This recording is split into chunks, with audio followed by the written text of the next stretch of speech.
Welcome back, everybody. It's another episode of Let's Move Austin. I'm your co-host, Chris Angel, here with your hostess, Teresa Bastian. Hello, everybody. Hello. I'm excited to talk to you today, Chris. It's one of my favorite topics. Hey, you're fired up today. I know. Before I hit record, you were getting fired up. So we're talking about voting. That's right. Voting. You might think, what is a realtor talking about voting for? Yeah, why are you talking about voting? Why am I? Oh, wait, you ask the questions, I answer them. Yeah, why are we talking about voting today, Teresa? Why are you so fired up about voting today? Well, number one, I really believe in democracy, and voting is the way that we participate in our democracy. So that's just a side note, okay? Yeah. And that's not related to my profession. But related to my profession, there are many, many reasons to vote. And because I deal with people in all walks of life, all over this city and county, and the county's next to Travis County, and the decisions that are made by our government really impact people's lives. So we should be aware of what's going on so we can vote and be happy with the decisions. I love it. Yeah, big time. And there's some stuff coming up. I mean, going back to your profession, there's some stuff coming up to vote on that has to deal with like real estate, et cetera. Yes?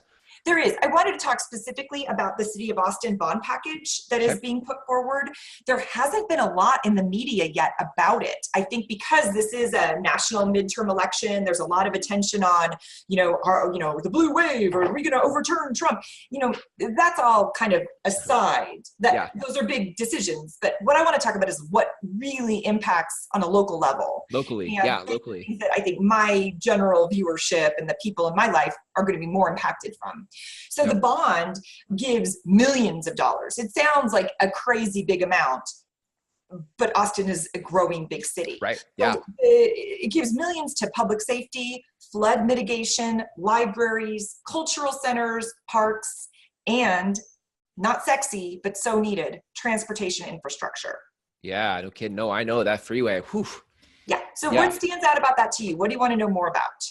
All of it. Okay, let's talk. Can I talk about flood mitigation? Because that is a really boring topic until you're in an area or a subdivision that has flooding.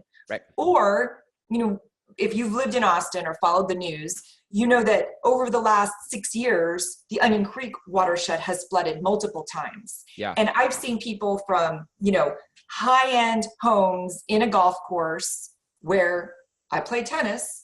Right. I've watched people lose their entire house. They paid cash for that house. Lucky for them, right?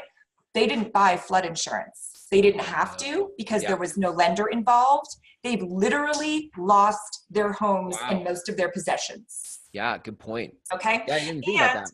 The same flooding impacted people on quote unquote, the other side of the tracks, the other side of the financial situation, where basically entire neighborhood had to be bought back by the city of Austin because it was deemed unrepairable. An entire neighborhood, a community where people raised their kids for a couple generations and did not want to move. Wow. We as a city could not rebuild there in good conscience. That's crazy. And those people were given an elaborate buyout. Wow. Most of them did get money from their homes if they were homeowners, but if they were renters, you know what they got? Nothing. And there's no other heavily open area of affordable housing for them to move to as a community. So it's very tragic. Yeah. What happens? What is the bond? What's proposed? Like what would happen in this flood mitigation? One reason that flood mitigation is on the bond is because as construction and development changes parts of our city, there are things that developers do when they build a new subdivision, right? But the city also needs to build up infrastructure around that new community so that water runoff or, extra sewer things going on don't overflow the existing system. Right. So this is all stuff that I'm going to say. I'm not a structural engineer. Don't play one on TV. But these are like nuts and bolts and gritty things that will prevent flooding that is, continues to happen in our city. So I think it's extremely needed. So if we vote for the flood mitigation, the bond package, right? Then in essence, what we're saying is we want to allocate some money for the city to be able to do these types of things that help prevent flooding, right? Exactly. Got it. Is it anyone's idea of a good time? No. I personally, you have to climb a flight of stairs to get to my house. My house is not going to flood. Hello? Yeah. But this is needed in our community because the punishment for not addressing it, the city spent millions to do this buyback. So you pay a significant amount now preventatively, or you spend even more later in an emergency. So I think it's preventative. I think it's interesting to me because I feel like when you're Austin is a cool city, and I know we'll get into that maybe in this call or maybe even the next call, but because it's growing, like it's a growing city, it's cool, it's got lots of culture, lots of art, lots of it's a very cool city. And when I think about the evolved citizens that live in a cool city, right? Like it just makes sense to me that people who are sort of evolved in the how do we keep our city cool go into the preparations that it requires to keep the city cool. You know what I mean? That's right. And, you know, we do have some growing pains in that area because our property taxes are high. I mean, they are. And people are feeling the pressure of rising property values. Right. But I would just submit that, you know, this is a responsibility for living in a cool city, a growing city, an early adopter city, a city where your property value can continue to go up. It's an obligation and responsibility, in my opinion. So I urge people to look into these bonds. Some people scoff at the recent library that was built downtown. Well, that same library, I mean, I walk in, I get goosebumps because you know, I'm a book nerd. And, I mean, but that library has won awards, architectural and design awards, across the world, not even across the country, and not even in the library or public building space, like top tier architectural awards. Here is a combined effort for having these kind of cornerstone things in a city that allows your city to attract more of the same. So that's where I would submit the argument on the library bond. Anyway, so the one that's probably the most important, like critical, is the transportation bond. And transportation bonds have been voted down by Austin voters in the past. Really? I'm not in Austin, so I'm finding this hard because I've been stuck in Austin traffic and I don't live in Austin. So I'm like, what? Every single person complains about Austin traffic and how there's not any rail options or very minimal. There's a little bit of light rail, but it moves slow. It's not like a real commuter, solution. But people have voted no in the past, and I've gone through some of the analysis of why they voted no. Their neighborhood didn't get served the way they thought it should. And there, you know, it's true. Like you don't go from having very limited transportation infrastructure to all of it. To everybody gets taken care of. So Austin voters have been reluctant to approve baby steps. So we have no steps. I see. So it is interesting. I encourage people to look at the transportation bond that's being put forward and consider, if we don't do something to start a better infrastructure now, when will it be a better time? When will it be a good time? It's only going to get worse. Right. Yeah, you've got to address it now. And I think that's, you know, it's like not negotiating, but like in the context of like, we've got to move the project forward. Like we got to start somewhere. Like you said, like, let's take a baby step and let's get the ball rolling. Once there's momentum and that flywheel is moving, we can see what else to do with it, but it's got to start somewhere. And I think until the citizens say, this is what we want, like that's how you get the ball rolling, as you vote. I think it's really important because there is no plan B. There's, you know, we will continue to have gridlock. The traffic will just get worse. We've got 150 people moving here a day, probably 150 cars too. And I do work with a lot of people relocating here for work from other states. I would say, you know, the lucky ones can telecommute, but most people still go into an office and have to commute. So. I don't see any sort. There's no rider in the bond package for, like, you know, helicopters. Are there like personal personal drones that like fly us over it all? Google's headquarters, you know, Google's offices here are pioneering the driverless car project, but there's still a car on the road in that. You're just not maybe driving it. So so far no hovercrafts. No hovercrafts, no personal drones, nothing like that. Got it. All right. Well, then until that happens, like I think there's some issues that need to be voted on for sure. Yes, and I know, I'm not to make light of the fact that the property tax increase is significant for people, especially those on fixed incomes. But I think that not supporting these measures and like trying to have that mentality that if we don't build it, they won't come. That's been tried. We've tried to avoid addressing Austin's growth, and it's not working. I can tell you as a realtor, they're coming here. Yep. We can have high prices or act like we don't want them, but at the end of the day, they're moving here anyway because they have jobs and the companies want them. So this is happening, and I think people need to get that mentality that it's going to slow down out of their mind, and we need to address it. As an outsider, what's the proposal for the bond pack? Like, how do I, as the citizen, pay for this? Like, is it an increase in property tax? Is it coming through sales tax? How's it getting paid? Tax. Got it. Okay, that's the primary or the only way that it's got it. Okay, I can see where people would have I mean, it's important to talk about the objection of it. Like, hey, I don't want my property taxes to go up, and yet when we look at like the increase in our property value, sometimes it has to do with like, how is the infrastructure? Yeah. And, you could go down the road of what if, well, what if the transportation was better and you could sell your central Austin home that's probably too big for you since your kids have moved out, and you could move farther out without feeling like now you've got an hour drive to get downtown. Like there could be ways that this benefits you for fluidity in real estate too. I think LA did that already. Didn't Los Angeles? And Denver's done a great job too, as a matter of fact. Yeah. Well, I was just thinking, I mean, Denver's probably done great. I was sort of poking fun of Los Angeles. I don't live there, but I just, you hear about the urban sprawl and like everything just becomes traffic. And so sometimes just moving further down the road isn't the answer to trying to fix your problem, because that might just actually propel that further. Because without the transportation infrastructure, you're penalizing yourself. But if it were different, you could have that as an option potentially. Right.